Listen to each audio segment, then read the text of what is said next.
Hello दोस्तों, नमस्कार, जय हिंद, जय भारत। मैं तिलक शर्मा उपस्थित हूं अनंत आईएएस के ऑफिशियल यूट्यूब चैनल पर। तो दोस्तों, लास्ट क्लास में हम लोगों ने मैथ्स के प्रैक्टिस सेट को डिस्कस किया था। उसी की नेक्स्ट सीरीज पे हम लोग चलेंगे। नेक्स्ट प्रैक्टिस सेट को आज की क्लास में डिस्कस करेंगे। तो स्वागत है आपका कवच सीरीज में, जिसमें हम लोग आरआरबी एनटीपीसी के रिगार्डिंग प्रैक्टिस सेट लगा रहे हैं। सारे रीजनिंग के प्रैक्टिस सेट हम लोग साथ साथ करते चल रहे हैं, साथ साथ आपके क्वांट के या फिर आपका एप्टीट्यूड के भी प्रैक्टिस सेट लगा रहे हैं। आज के इस वीडियो में हम लोग जो डिस्कस करने वाले हैं वो मैथ्स के या क्वांट के सबसे 20 सबसे जरूरी क्वेश्चन जो कि आपके पूरे सिलेबस से कवर किए गए हैं। तो ये काफी जरूरी क्वेश्चन इसलिए भी हो जाते हैं क्योंकि यहां पर ये सभी क्वेश्चन जो आपके टीसीएस के लेटेस्ट पैटर्न पर आधारित हैं, जो कि प्रीवियस ईयर में पूछे गए हैं। तो चलिए स्टार्टिंग करते हैं इन क्वेश्चंस की फर्स्ट क्वेश्चन से। तो पहला एग्जांपल इसमें ये दिया है आपका 2√2 प्लस √7 डिवाइड बाय 2√2 माइनस का √7। ये किसके इक्वल दे रखा है? x प्लस बाई √14 के। तो यहां बताना है कि बाई की वैल्यू क्या होगी। तो जब भी इस तरह की प्रॉब्लम हमारे सामने आती है तो हमें करना क्या है, इसमें इसके कॉम्प्लेक्स कॉन्जुगेट का मल्टीप्लाई और डिवाइड करना होता है। तो 2√2 प्लस √7 डिवाइड बाय 2√2, यहां पर आपका माइनस का √7। इसका जब हम कॉम्प्लेक्स कॉन्जुगेट लेंगे तो ये क्या आएगा आपका 2√2 प्लस का √7 डिवाइड बाय आपका 2√2 प्लस का √7। ठीक है, अब जब इसको सॉल्व करते हैं तो यहां पर 2√2 प्लस का √7 का क्या आ जाएगा? स्क्वायर, और साथ ही साथ आपका ये a plus B a minus B, यानी कि 2√2 का होल स्क्वायर माइनस का √7 का होल स्क्वायर। सॉल्व करेंगे इसको। a प्लस बी का होल स्क्वायर क्या आएगा आपका? इसका स्क्वायर करोगे तो 4 2 जा कितना आएगा? 8 प्लस 7 माइनस का, सॉरी माइनस नहीं, प्लस का क्या आ जाएगा आपका? 2 2 जा 4 4√14, इस तरीके से। और जब इसको सॉल्व करेंगे तो ये कितना आएगा? 8 माइनस का 7। तो यहां पर जब सॉल्व किया इसको तो ये 8 और 7 कितना आएगा? 15 प्लस 4√14। अब इसको हमें कंपेयर करना है किसके साथ में? x प्लस बाई √14 के साथ में। तो यहां पर इसको जब हम कंपेयर करेंगे x प्लस बाई √14, तो आपको x की जो वैल्यू है वो आपको 15 मिलेगी, क्योंकि आपको बाई की वैल्यू पता करनी है। तो बाई की जो वैल्यू आएगी वो कितनी आ जाएगी? 4। तो यहां पर कंपेयर करने पर बाई की वैल्यू जो मिलेगी वो डी ऑप्शन 4 सही हो जाएगा। तो इस वाले क्वेश्चन का आंसर डी ऑप्शन होगा। नेक्स्ट क्वेश्चन की तरफ चलेंगे। अब इसके बाद नेक्स्ट क्वेश्चन में 3 की पावर 45 माइनस का 1, और आपका कौन सा सेकंड नंबर दे रखा है? 3 की पावर 35 माइनस का 1। इसका हमें क्या निकालना है? HCF। जब भी इस तरह की प्रॉब्लम हमारे सामने आती है तो ये क्वेश्चन आपका बहुत परेशान करता है बच्चों को। यहां पर आपको चीजें जो समझने की जरूरत है वो ये समझना है कि जो पावर गिवन है 45 और 35, 45 और 35, क्योंकि ये दोनों पावर क्या है आपकी? ऑड है। तो इनके रेस्पेक्ट में हम लोग क्या फाइंड करेंगे? इनका HCF। क्या फाइंड करेंगे? इनका HCF। तो दोनों का HCF फाइंड करेंगे, कितना आएगा? 5। तो यहां पर जब ओवरऑल HCF निकालेंगे a की पावर n प्लस b की पावर n माइनस 1 का, जब आपकी पावर जो है वो ऑड है तो उसके रेस्पेक्ट में जो आपका HCF आएगा वो 3 की पावर 5 माइनस 1 आएगा। 3 की पावर 5 क्यों किया? क्योंकि 45 और 35 का ये जब आपका HCF आया है ये कितना आया है? 5 आया है। तो यहां पर 3 की पावर 5 जब सॉल्व करते हैं इसको तो ये कितना आएगा? 3 की पावर 5, ये आपका 243, ये आपका 243 आएगा। और 243 को जब माइनस करेंगे 1 तो ये कितना आएगा आपका? 242। तो इसका जो आंसर है वो आपका बी ऑप्शन 242 सही हो जाएगा। तो इस तरह के जो क्वेश्चन है वो हमें ऐसे ही करने हैं। यहाँ पर जो भी आपका HCF होगा पावर का वो हम लोग HCF निकालेंगे, और उसको बेस के रेस्पेक्ट में आपका 3 की पावर 5 माइनस 1 करके जो आपका HCF आएगा उसको हम कैलकुलेट कर लेंगे। तो बी ऑप्शन यहाँ पर इसका सही आंसर है। नेक्स्ट क्वेश्चन में आपको ये दिया है कि a और b का मान निकालना है, और समीकरण आपको दे रखा है BA और यहां पर आपको दिया है B3। ठीक है, अब यहां पर इसको जब सॉल्व करेंगे तो इसका जो सॉल्यूशन है वो आपको दे रखा है यहां पर 5 7, और ये क्या दिया है आपका A। ठीक है, अब 3 का a में मल्टीप्लाई करने पर आपको a मिलना चाहिए। तो यहां पर 3 का a में मल्टीप्लाई करेंगे, a कब आएगा? जैसे अगर हम a की जगह 2 रखते हैं तो 3 2 जा कितना होता है? 6। मतलब आपका जो a की वैल्यू है वो आपको 2 नहीं रख पाओगे, क्योंकि यहां पर 3 का 2 में मल्टीप्लाई करने पर आपको 2 नहीं मिलेगा। ऐसे ही 3 रखने पर भी नहीं मिलेगा, लेकिन a की जगह जब 5 रखेंगे, a की जगह जब 5 रखेंगे तो 3 5 या 15, यहां पर आपको सेम नंबर मिलेगा जो कि a की वैल्यू होगी। तो यहां पर पहले आपको a की जगह 5 रखना है। अब a की जगह 5 रख दिया तो आपका दो ऑप्शन आपके एलिमिनेट हो जाएंगे, दो ऑप्शन आपके बचेंगे C और D। अब इनमें से देखना है कि कौन सा सही आंसर है। अब यहां पर अगर मान लो हमने पहले C वाले ऑप्शन को सेलेक्ट किया, C वाले ऑप्शन में a की वैल्यू 5 और b की वैल्यू 2, तो यहां पर 2 और a की जगह क्या रखा? 5। इसके बाद b की जगह क्या रखोगे आप? 2, और इसके बाद 3 दे रखा है। दोनों का मल्टीप्लाई करके देखो क्या आंसर आपका 5 7, और a की जगह कितना? 5 575 आ रहा है। तो 3 5 15, 6 और 1 7, 2 5 10, और 2 2 जा 4 और 1 5, तो यहाँ पर इसको सॉल्व करने पर आपको 575 मिल जाएगा, यानी कि इसका सी ऑप्शन सही आंसर है। तो इस तरह के जो क्वेश्चंस आते हैं इसमें आपको कंफ्यूज बिल्कुल नहीं होना है, वैल्यू पुट करके आप आंसर फाइंड कर सकते हो। अदरवाइज मेथड पे जाओगे तो वहां पर आपको कई बार हिट एंड ट्रायल वाला मेथड लगाना पड़ेगा। ठीक है, नेक्स्ट क्वेश्चन की तरफ चलेंगे। तो यहां पर ये गिवन है एक व्यक्ति की जो आय है, आय, इनकम और एक्सपेंडिचर, इनका जो रेशियो दे रखा है वो कितना दे रखा है, 9:5, क्योंकि इनकम जो है उसकी वो कितनी है 27,000, 9 को 27,000 बनाना है तो मल्टीप्लाई करना पड़ेगा किससे, आपका 3000 से, 9 3 27,000 आ जाएगा। तो उसकी बचत राशि ज्ञात करो। तो यहां पर उसकी बचत राशि अगर हम सेविंग देखेंगे तो सेविंग कितनी आएगी, सेविंग 9 - 5 इक्वल टू कितनी, 4 यूनिट होनी चाहिए, क्योंकि यहां पर 3000 से मल्टीप्लाई किया है तो यहां पर भी 3000 से मल्टीप्लाई कर देंगे। आंसर कितना आएगा आपका 12,000, जो कि आपका ऑप्शन सी में गिवन है आपको। तो आंसर इसका सी ऑप्शन सही हो जाएगा। नेक्स्ट क्वेश्चन की तरफ चलते हैं। अगला क्वेश्चन टाइम एंड वर्क को लेकर है कि पी और क्यू मिलकर एक फसल को काटते हैं और उनको टाइम कितना लगता है, 9 डेज, 9 डेज। ऐसे ही क्यू और आर मिलकर उसी सेम फसल को अगर काटेंगे तो उनको टाइम जो लगेगा वो आपका 12 डेज का टाइम लगेगा। इसके बाद आर और एस, पी क्यू आर और पी और आर, पी क्यू आर और पी और आर, और लास्ट में आपका पी और आर अगर मिलकर फसल को काटेंगे तो उनको कितना टाइम लगेगा, 18 डेज, 18 डेज। ठीक है, तो जब भी हम टाइम एंड वर्क का क्वेश्चन सॉल्व करेंगे तो यहां पर टोटल वर्क फाइंड करने के लिए हमें उनके डेज का क्या निकालना होता है, एलसीएम। तो 9 12 और 18 का अगर हम एलसीएम निकालेंगे तो एलसीएम कितना आएगा, 18 2 जा 36, तो यहां पर 36 यूनिट ये क्या आ जाएगा, टोटल वर्क आ जाएगा। P प्लस क्यू 9 डे में 36 यूनिट वर्क करते हैं तो उनकी एफिशिएंसी कितनी आ जाएगी, 4 यूनिट की। ऐसे ही Q और R के रेस्पेक्ट में उनकी एफिशिएंसी निकालेंगे तो 3 यूनिट की एफिशिएंसी डिवाइड करके आपको मिल जाएगी। और यहां पर P और R की एफिशिएंसी कितनी आएगी, 2 यूनिट एफिशिएंसी।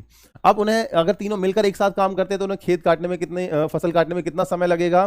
तो इसमें अगर हम इन सबकी एफिशिएंसी को ऐड करते हैं, P plus Q plus Q plus R plus P plus R, ये आपका जो सम आएगा 4 3 7 और 2 कितना आएगा, 9। ठीक है, तो इसको ऐसे लिख लो, आपका एफिशिएंसी को ऐड कर रहे हैं तो 4 + 3 + 2। अब यहाँ पर 2 time of P Q R हो जाएगा, 2 टाइम पी है और 2 टाइम क्यू भी है और 2 टाइम आर भी है, इक्वल टू कितना आएगा, 9। तो P plus Q plus R, इनकी जो एफिशिएंसी आएगी, एफिशिएंसी वो कितनी आ जाएगी, 9/2। ठीक है, एफिशिएंसी आपकी 9/2 है तो इसके रेस्पेक्ट में आपको ये निकालना है कि फसल काटने में कितना टाइम लगेगा। तो यहां पर डेज फाइंड करने हैं P plus Q plus R के रेस्पेक्ट में। तो कैसे फाइंड करोगे, total work divide by efficiency. अब किसकी एफिशिएंसी चाहिए, ए बी और सी की, क्योंकि टोटल वर्क हमारा कितना है आपका 36 यूनिट। तो यहाँ पर 36 को डिवाइड कर देंगे ए प्लस बी प्लस सी की एफिशिएंसी से, यहाँ पर ए बी सी की जगह पी क्यू आर दे रखा है तो पी क्यू आर की एफिशिएंसी से। तो 36 × 2 डिवाइड बाई 9, तो 4 2 जा 8। तो यहाँ पर जो आंसर आएगा वो आपका क्या आएगा, 8 डेज। तो यहाँ आपका सी ऑप्शन सही हो जाएगा। ठीक है, तो इस वाले क्वेश्चन का आंसर सी ऑप्शन सही है।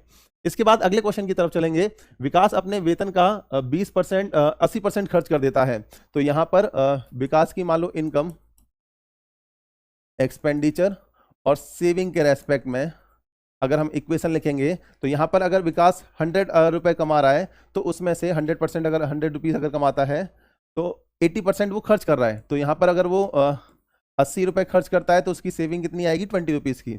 अब उसकी सैलरी में 25% का इंक्रीमेंट होता है, तो 25% का इंक्रीमेंट हुआ तो ये कितना आ जाएगा आपका 125%।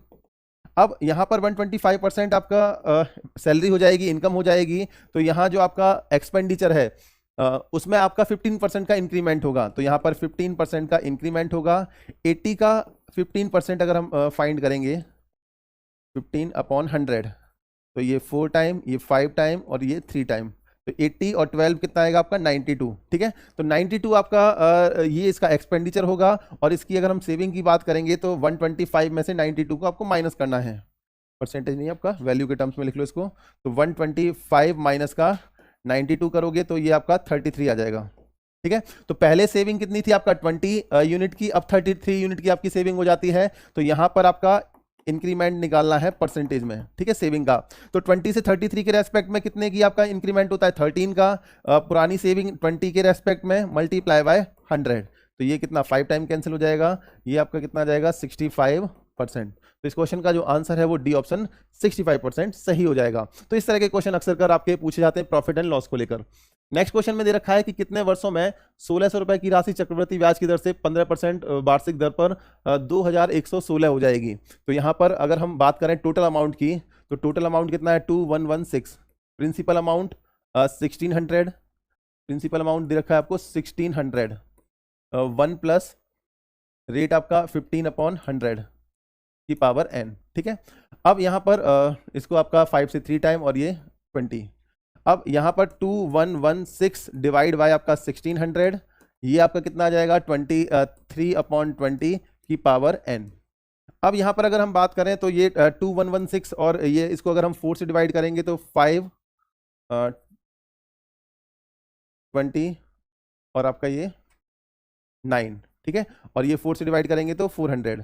तो ये 529 अपॉन कितना आ गया आपका 400, ये किसके इक्वल है 23/20 के की पावर n के। 529 किसका स्क्वायर होता है 23 का, ये 20 का इक्वल टू 23/20। क्योंकि बेस सेम है तो हम पावर को कंपेयर कर सकते हैं। तो n की जो वैल्यू है वो आपको क्या मिल जाएगी 2।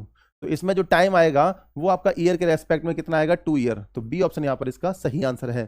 तो इसका जो टाइम आएगा वो आपका 2 ईयर आ जाएगा। इसके बाद अगले क्वेश्चन की तरफ चलते हैं। इसमें 10 वर्ष पहले पति और उसकी पत्नी की औसत उम्र जो थी वो 42 वर्ष थी। ठीक है, तो 10 ईयर बिफोर आपका बात की गई है यहाँ पर। हस्बैंड और वाइफ की जो एवरेज एज है वो आपका कितनी है 42, मतलब उनकी एज का जो सम आएगा वो कितना आ जाएगा 84, मतलब उनकी एज का 10 ईयर पहले जो सम आएगा वो 84 है। अब परिवार जिसमें पति पत्नी और उसका पुत्र शामिल है कि अब पति पत्नी और उनके परिवार में पुत्र शामिल है, उसकी औसत उम्र वो 39 ईयर दे रखी है। तो पुत्र की वर्तमान उम्र ज्ञात करो। अब यहाँ पर 10 ईयर के बाद अगर हम अभी प्रेजेंट की बात करेंगे, प्रेजेंट में हस्बैंड और वाइफ की एज का जो सम है 84 था ही पहले, उसके बाद आपका 10 ईयर हस्बैंड की बड़ी होगी और 10 ईयर वाइफ की, तो ये कितना आएगा आपका 104 ईयर। ठीक है, अब यहाँ पर हस्बैंड वाइफ और उनका बेटा, इनकी एज का जो एवरेज है वो कितना है आपका 39। तो यहाँ पर हस्बैंड वाइफ की एज का जो सम आएगा ये कितना आ जाएगा आपका ये 117।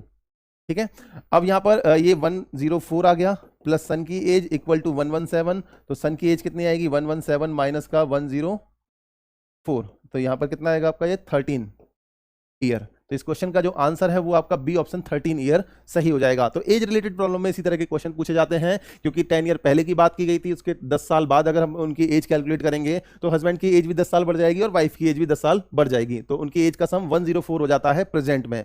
अब यहाँ पर हस्बैंड वाइफ और उनका बेटा, उनके एज का जो एवरेज दे रखा था वो आपका 39 गिवन था, तो उनकी एज का सम निकाला, इस वैल्यू को यहाँ पर पुट किया, तो सन की एज हमें मिल जाएगी इस क्वेश्चन के लिए। इसके बाद अगले क्वेश्चन पर चलें। एक निश्चित धनराशि के समान साधारण ब्याज की दर से 3 वर्ष और 5 वर्ष बाद, देखो 3 ईयर और 5 ईयर। ठीक है, 3 से 5 ईयर पर जाएंगे तो हमें 2 ईयर ऐड करना पड़ेगा इसमें। तो 3 ईयर के बाद जो अमाउंट है वो आपका कितना हो जाता है 8255, और 5 ईयर के बाद आपका जो अमाउंट होता है वो कितना होता है 9425। ठीक है, तो यहां पर अगर हम डिफरेंस देखेंगे तो डिफरेंस जो आपको मिलेगा वो आपका 9425 में से माइनस कर देंगे किसको 8255 को। ठीक है, अब 5 में से 5 जाएगा तो आपका 0 बचेगा। इसके बाद आपका 12 में से 5 जाएगा तो 7। अब यहाँ पर 3 में से 2 जाएगा तो 1, और 9 में से 8 जाएगा तो 1। तो यहाँ पर अगर हम देखें तो डिफरेंस जो आया वो 2 ईयर के रेस्पेक्ट में आपको मिला। 2 ईयर के रेस्पेक्ट में कितने का 1170 का, ये आपका इंटरेस्ट है 2 ईयर में। तो 1 ईयर में इंटरेस्ट कितना आएगा 1170 डिवाइड बाय 2, 5 2 5 10 2 8 16 1 585। तो 1 ईयर के रेस्पेक्ट में आपने देखा कि कितने का डिफरेंस हमें मिला 585 का। ठीक है, अब 585 का जो डिफरेंस हमें मिला उसके रेस्पेक्ट में आपको बताना है वार्षिक ब्याज की दर कितनी होगी, क्योंकि हमने निकाला यहाँ पर हाँ, हमने 1 ईयर के रेस्पेक्ट में यहाँ पर हमने इंटरेस्ट निकाला, तो यहाँ 3 ईयर के रेस्पेक्ट में अगर हम इंटरेस्ट की बात करेंगे तो यहाँ पर 585 मल्टीप्लाई बाय 3, तो 3 5 जा 15, 1 कैरी 25, उसके बाद फिर 1 कैरी 2 कैरी, ये आपका 17, यानी कि 1755 ये आपको क्या मिल जाएगा, ये वो अमाउंट होगा जो कि आपका 3 ईयर में इंटरेस्ट के रूप में मिलेगा। ठीक है, तो यहां पर अगर 3 ईयर से पहले अगर हम प्रिंसिपल अमाउंट पे जाएंगे तो प्रिंसिपल अमाउंट के लिए हमें 8255 में से माइनस करना पड़ेगा किसको, 1755 को। तो 1755 जीरो, ये भी जीरो आ गया, 12 में से 7 जाएगा तो 5 और 7 में से 1 जाएगा तो 6, यानी कि 6500 आपको क्या मिल गया, प्रिंसिपल अमाउंट। अब प्रिंसिपल अमाउंट के रेस्पेक्ट में आपको क्या फाइंड करना है, उसका इंटरेस्ट का रेट। तो यहाँ पर आपको इंटरेस्ट का रेट निकालना है, सिंपल इंटरेस्ट दे रखा है, तो यहाँ सिंपल इंटरेस्ट 1 ईयर के रेस्पेक्ट में 585 था, 585 इक्वल टू पी प्रिंसिपल आपका 6500, रेट और टाइम आपको यहाँ पर आपको इंटरेस्ट निकालना है पर ईयर के रेस्पेक्ट में। तो यहाँ पर इस फॉर्मूले के बजाय हम लोग आपका इसको डायरेक्ट लगा सकते हैं, रेट ऑफ इंटरेस्ट को, क्योंकि आपका 1 ईयर का इंटरेस्ट कितना आया था 585, कितने प्रिंसिपल के रेस्पेक्ट में 6500 के रेस्पेक्ट में, मल्टीप्लाई बाय 100। तो 20 से 20 कट जाएगा, 5 से 13 टाइम, 5 से इसको कट करेंगे 5 1 7, तो 13 से आपका ये कितने टाइम कट जाएगा, 9 टाइम। तो 9% आपका क्या आएगा, रेट ऑफ इंटरेस्ट। तो इसमें आपका 9% रेट ऑफ इंटरेस्ट आएगा, क्योंकि ये जो क्वेश्चन था उसमें सिंपल इंटरेस्ट आपको 3 ईयर और 5 ईयर के आफ्टर गिवन था। अगर आपको रेट ऑफ इंटरेस्ट पता करना है तो आपको पर ईयर इंटरेस्ट पता होना चाहिए और उसके साथ साथ आपको प्रिंसिपल अमाउंट पता होना चाहिए, तभी आप उसमें क्या निकाल पाओगे, रेट ऑफ इंटरेस्ट निकाल पाओगे। तो इस वाले क्वेश्चन का आंसर हमारा 9% सही हो जाएगा। चलते हैं नेक्स्ट क्वेश्चन की तरफ। नेक्स्ट क्वेश्चन में है जूली 18 सेकंड में 140 मीटर की दूरी तय कर सकती है। तो 18 सेकंड में 140 मीटर, तो 1 सेकंड में जूली ने कितनी दूरी तय की होगी, 140/18। आपको बताना है कि इस दी गई चाल में जूली 1 घंटे में कितनी दूरी तय कर सकती है। तो 1 घंटे की अगर हम बात करें 1 आवर की, तो इसमें कितने सेकंड होंगे आपके, 60 × 60, यानी कि आपका 3600। तो यहाँ पर हम फाइंड ये कर रहे हैं कि 3600 सेकंड, जिसको हम लोग आपका 1 आवर भी लिख सकते हैं, 1 आवर में वो कितनी डिस्टेंस कवर कर रही होगी। तो यहाँ पर उसकी डिस्टेंस पता करने के लिए 140 डिवाइड बाई 18 मल्टीप्लाई बाय 3600, तो ये आपका 200 टाइम कट हुआ, तो ये कितना आ गया आपका 2800। 2800 ये किस में आया है, आपका मीटर में। ठीक है, आपको क्या निकालना है इसमें कि 1 घंटे में, ये मीटर है, मीटर से आपको किस में निकालना है, किलोमीटर में। 140 देखो जरा कुछ गड़बड़ तो नहीं है इसमें, 28,000 आएगा। हाँ, तो ये मीटर है, इसको किलोमीटर में कन्वर्ट करने के लिए 1000 से डिवाइड करेंगे तो ये कितना आएगा, 28 किलोमीटर। तो इस क्वेश्चन का जो आंसर है वो सी ऑप्शन 28 किलोमीटर सही हो जाएगा। आगे इसके नेक्स्ट क्वेश्चन की तरफ चलते हैं। एक रेलगाड़ी जिसकी लंबाई 500 मीटर है और 1000 मीटर लंबी सुरंग को वो 1 मिनट में पार करती है।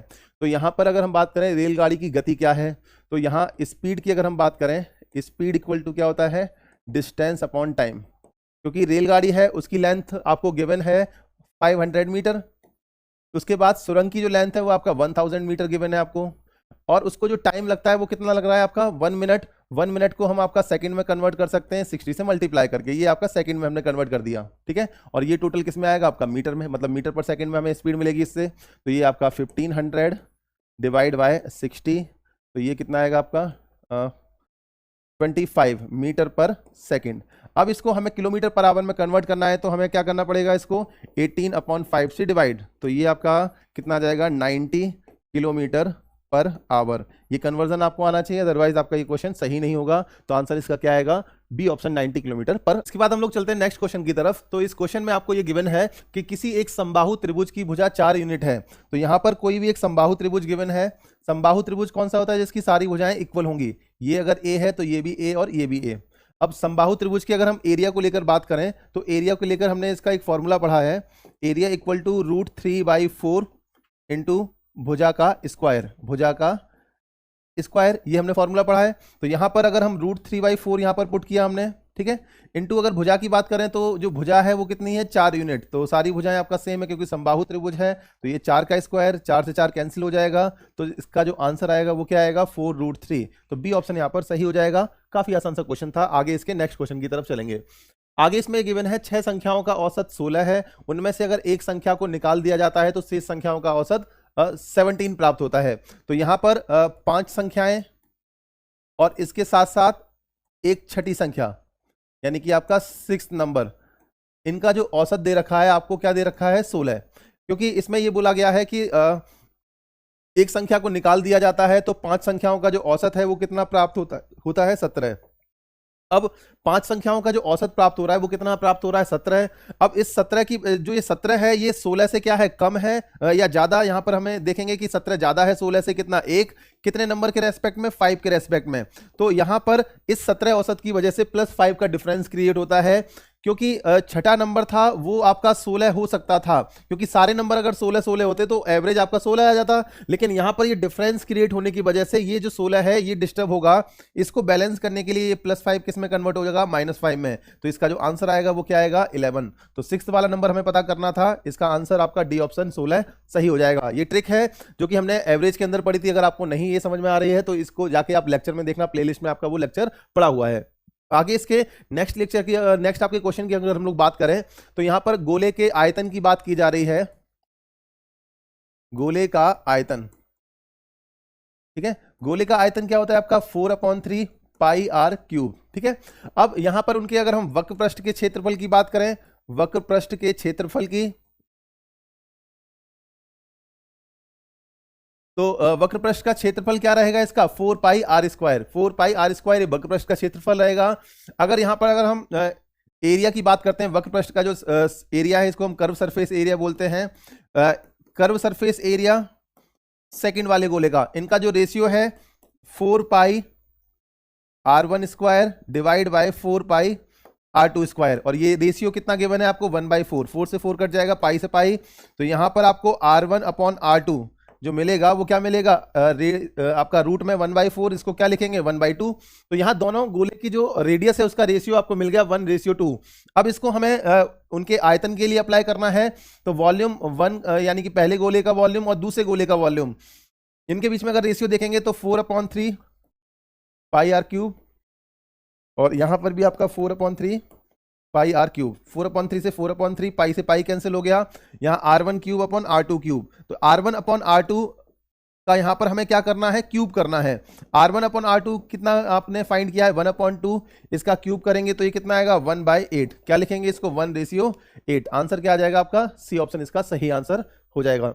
चलते हैं इसके नेक्स्ट क्वेश्चन की तरफ। नेक्स्ट क्वेश्चन में आपको ये दे रखा है कि एक जो आपका डायग्राम है इसमें अर्धवृत्त आपका खींचा गया है। चित्र में छायांकित भाग का क्षेत्रफल ज्ञात करना है, मतलब ये बचा हुआ रिमेनिंग एरिया इसका हमें क्षेत्रफल निकालना है। क्योंकि यहां पर यहां से लेकर यहां तक की जो लेंथ है वो 14 सेंटीमीटर गिवन है, तो यहां जो रेडियस हम लोग फाइंड करेंगे इस सर्कल की, जो सेमी सर्कल है इसकी रेडियस कितनी आएगी आपका 7 सेंटीमीटर। इसको डिवाइड बाई 2 करके हम इसमें रेडियस फाइंड करेंगे। तो रेडियस जो आपका व्यास दे रखा है इसको 2 से डिवाइड करना है सेंटीमीटर। अब यहां पर अगर हम बात करें छायांकित भाग का क्षेत्रफल हमें निकालना है, तो टोटल एरिया जो आएगा आपका, टोटल एरिया क्या आएगा आपका लेंथ इंटू बिड्थ।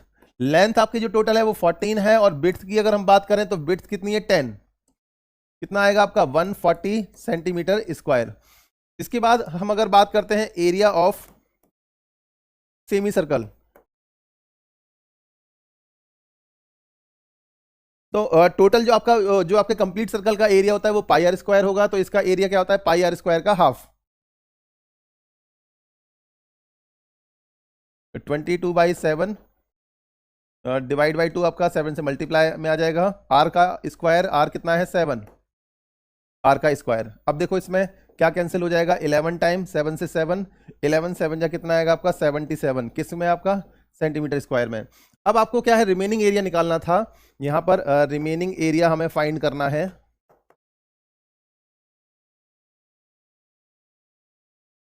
(140 माइनस का 77), तो यहां पर आपका माइनस करेंगे तो कितना आएगा आपका 63 सेंटीमीटर स्क्वायर। तो आंसर इसका ए ऑप्शन सही हो जाएगा। तो यहाँ 77 जो एरिया है वो आपका इसका सेमी सर्कल का एरिया आया है। आपको बताना है कि इसका छायांकित भाग, ये रिमेनिंग पार्ट का एरिया क्या होगा। तो इसका आंसर आपको टोटल एरिया में से सेमी सर्कल का एरिया माइनस करने पर ये मिल जाएगा। चलते हैं इसके नेक्स्ट क्वेश्चन की तरफ। नेक्स्ट क्वेश्चन, एबीसी का क्षेत्रफल ज्ञात करो। यहां पर अगर हम देखेंगे तो ये हमारा राइट एंगल ट्राइंगल फॉर्म हो रहा है। राइट एंगल ट्राइंगल के रेस्पेक्ट में हम पाइथागोरस थ्योरम लगा सकते हैं। तो यहां पर अगर हमें बीसी पता करना है, बीसी इक्वल टू क्या आ जाएगा ए बी का स्क्वायर। बीसी आपका क्या है यहाँ पर हाइपोटेनियस, और ये आपका प्लस ए सी का स्क्वायर। तो यहाँ 16 का स्क्वायर प्लस 20 का स्क्वायर, ये आपका कितना आ गया 256, 400 यानी कि आपका 656। कुछ गड़बड़ हुआ है आपका 20, ये 16, 20 का स्क्वायर करेंगे तो कितना आएगा 14, 400 और BC का स्क्वायर। ठीक है, अब यहाँ पर ये 656 जो आया है, इसको अगर हम कैलकुलेट करेंगे, ये 676 आपका स्क्वायर होता है ना, 676।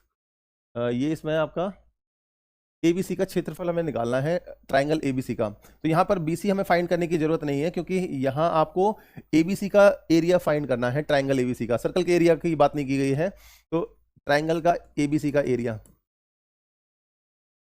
क्या आएगा आपका, half into base into height. क्योंकि ये राइट एंगल ट्राइंगल है, तो अगर इसका हम बेस कंसीडर करते हैं अगर 16, तो इसकी हाइट कितनी आएगी 20। तो 2 से आपका ये कितना 10 टाइम, तो ये कितना आ जाएगा आपका 160 सेंटीमीटर स्क्वायर। आसान सा क्वेश्चन था, बहुत ज़्यादा टफ नहीं है आपका। ठीक है, सिंपल आंसर आ जाएगा इसका। नेक्स्ट क्वेश्चन, ये आपका वेन डायग्राम को लेकर क्वेश्चन है, जो कि आपका इसमें कुछ इन्फॉर्मेशन गिवन है और उसके रेस्पेक्ट में आपसे क्वेश्चन पूछा गया है। एक समूह में 6 छात्र अंग्रेजी बोल सकते हैं, तो ये आपका इंग्लिश बोलने वाले स्टूडेंट हैं। इसके बाद 15 छात्र हिंदी बोल सकते हैं, 15 स्टूडेंट हैं जो कि आपका हिंदी बोलते हैं। हिंदी कितने बोलते हैं टोटल 15, और इंग्लिश कितना बोलते हैं 6। और थर्ड नंबर पर 6 छात्र ऐसे हैं जो कि बंगाली बोलते हैं, 6। अब यहाँ पर कोई भी छात्र कोई अन्य भाषा नहीं बोल सकता। यदि कक्षा में 2 छात्र 2 भाषाएं बोल सकते हैं, तो यहाँ पर 2 छात्र ऐसे हैं जो 2 भाषाएं बोल सकते हैं। यहाँ पर हमने अगर उनको कंसीडर कर लिया 2 स्टूडेंट को, जो 2 भाषाएं, मान लो इंग्लिश और हिंदी, वो बोल सकते हैं। ठीक है, अब इसके अलावा एक छात्र तीनों भाषाएं बोल सकता है, तो एक छात्र तीनों भाषाएं बोल देगा। यहां से हमें आपका क्या मिलता है कि टोटल इंग्लिश बोलने वाले 6 लोग हैं, 6 में से 2 छात्र ऐसे हैं जो 2 लैंग्वेज बोल सकते हैं, और एक छात्र ऐसा है जो तीनों लैंग्वेज बोलता है। तो केवल इंग्लिश बोलने वाले छात्र कितने बचते हैं, 3। ऐसे ही हिंदी के रेस्पेक्ट में अगर हम पता करेंगे, केवल हिंदी वाले छात्र कितने बचेंगे, 15 में से आपका 3 माइनस करेंगे तो 12। अब बंगाली की अगर हम बात करते हैं, तो बंगाली 6 लोग बोलते हैं, उसमें एक स्टूडेंट ऐसा है जो कि आपका इंग्लिश, हिंदी और बंगाली तीनों बोलता है। तो केवल बंगाली बोलने वाले स्टूडेंट कितने बचेंगे आपके, 5। तो यहां पर आपको बताना है कि टोटल स्टूडेंट कितने हैं। टोटल 3 + 12 + 5 + 2 + 1, तो 12 और 3 15, 5 20 और 3 23। इसका जो आंसर आएगा वो सी ऑप्शन 23 सही हो जाएगा। चलते हैं इसके नेक्स्ट क्वेश्चन की तरफ। नेक्स्ट क्वेश्चन में आपका cos 3x गिवन है, ये ट्रिग्नोमेट्री को लेकर क्वेश्चन है, प्लस का cos x divide by sin 3x minus का sin x। अब यहां पर cos a + cos b का जो फॉर्मूला था, वो हम लोग फॉर्मूला यहां पर यूज करेंगे। क्या होता है आपका 2 cos a + b 3x plus का x divide by 2 into cos a - b, यानी कि 3x माइनस का x डिवाइड बाई 2। इस पूरे को हमें डिवाइड करना है। साइन a - साइन b का फॉर्मूला क्या होता है आपका 2 साइन a - b, यानी कि 3x माइनस का x डिवाइड बाई 2। साथ ही साथ cos 3x प्लस का x डिवाइड बाई 2। अब इसको जब हम सॉल्व करते हैं तो हमें क्या मिलेगा, 2 cos, ये आपका 4 को 2 से डिवाइड करेंगे तो ये 2x आएगा, और साथ ही साथ आपका ये क्या आएगा cos x डिवाइड बाई 2। आपका यहां पर भी है साइन, ये आपका क्या आ जाएगा sin x आ जाएगा, और इसके साथ ये आपका क्या आएगा cos 2x। cos 2x से cos 2x कैंसिल हो गया, 2 से 2 कैंसिल हो गया। ठीक है, अब यहां पर बच जाता है क्या, cos x upon sin x, cos x upon sin x। क्या लिखेंगे इसको, cot x। इसका जो आंसर आएगा वो आपका बी ऑप्शन cot x सही हो जाएगा। ट्रिग्नोमेट्री का आपका क्वेश्चन था, काफी आसान था, कर लोगे इसको। इसके बाद नेक्स्ट क्वेश्चन पर चलते हैं। तो हमें HCF बताना है। ये गिवन है HCF 2x स्क्वायर प्लस का 5x माइनस का 12। अब इसके रेस्पेक्ट में अगर हम इसके फैक्टर करते हैं तो इसके 12 दूनी 24, और 24 को अगर हम देखेंगे तो 8 × 24, हाँ, तो इसका आपके फैक्टर होंगे क्या, 2x स्क्वायर प्लस का 8x माइनस का 3x माइनस का 12। 2x कॉमन लिया तो यहाँ पर x प्लस क्या आएगा, 8 आएगा, माइनस का 4 आएगा ये, हाँ 2 कॉमन ले लिया ना, तो आपका ये 4 आएगा। ऐसे लिख लो इसको, प्लस का 4। ठीक है, ऐसे ही आपका -3 कॉमन लिया तो यहाँ पर भी आपका ये x + 4 आ गया। अब इसमें x + 4 और साथ ही साथ 2x माइनस का 3। ठीक है, ये इसके फैक्टर हो गए। सेकंड नंबर पे आपका x स्क्वायर प्लस का x माइनस का 12। माइनस का 12, यानी कि एक्स स्क्वायर प्लस का 4x माइनस का 3x माइनस का 12। x कॉमन लिया तो ये आपका x प्लस 4 आया, माइनस का 3 कॉमन लिया तो भी आपका x प्लस 4 आया। तो यहाँ क्या बचा आपका x प्लस 4 दोनों में कॉमन लेकर x माइनस 3। अब इन दोनों का अगर हम HCF फाइंड करते हैं, HCF, तो HCF क्या होता है, जो दोनों में कॉमन हो। यहाँ x प्लस 4 है, यहाँ पर x प्लस 4 है, तो इनका HCF कितना आएगा आपका x प्लस 4।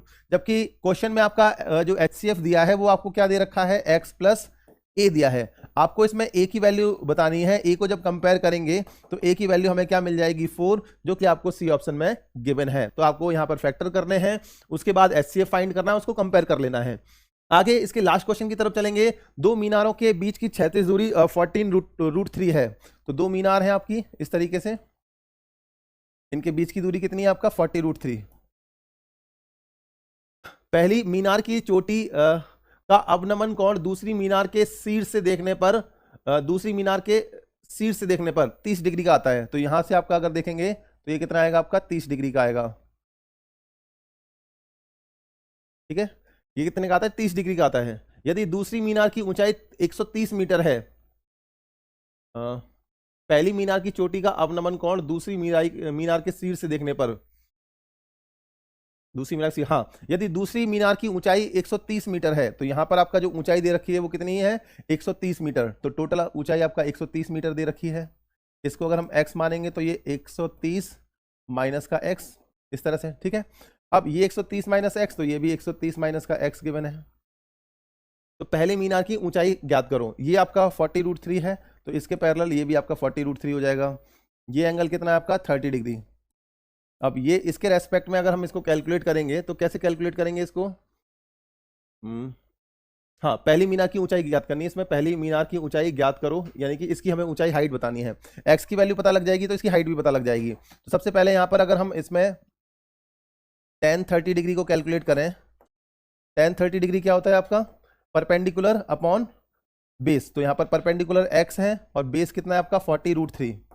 तो ये आपका 1/√3 आ गया, x अपॉन 40√3।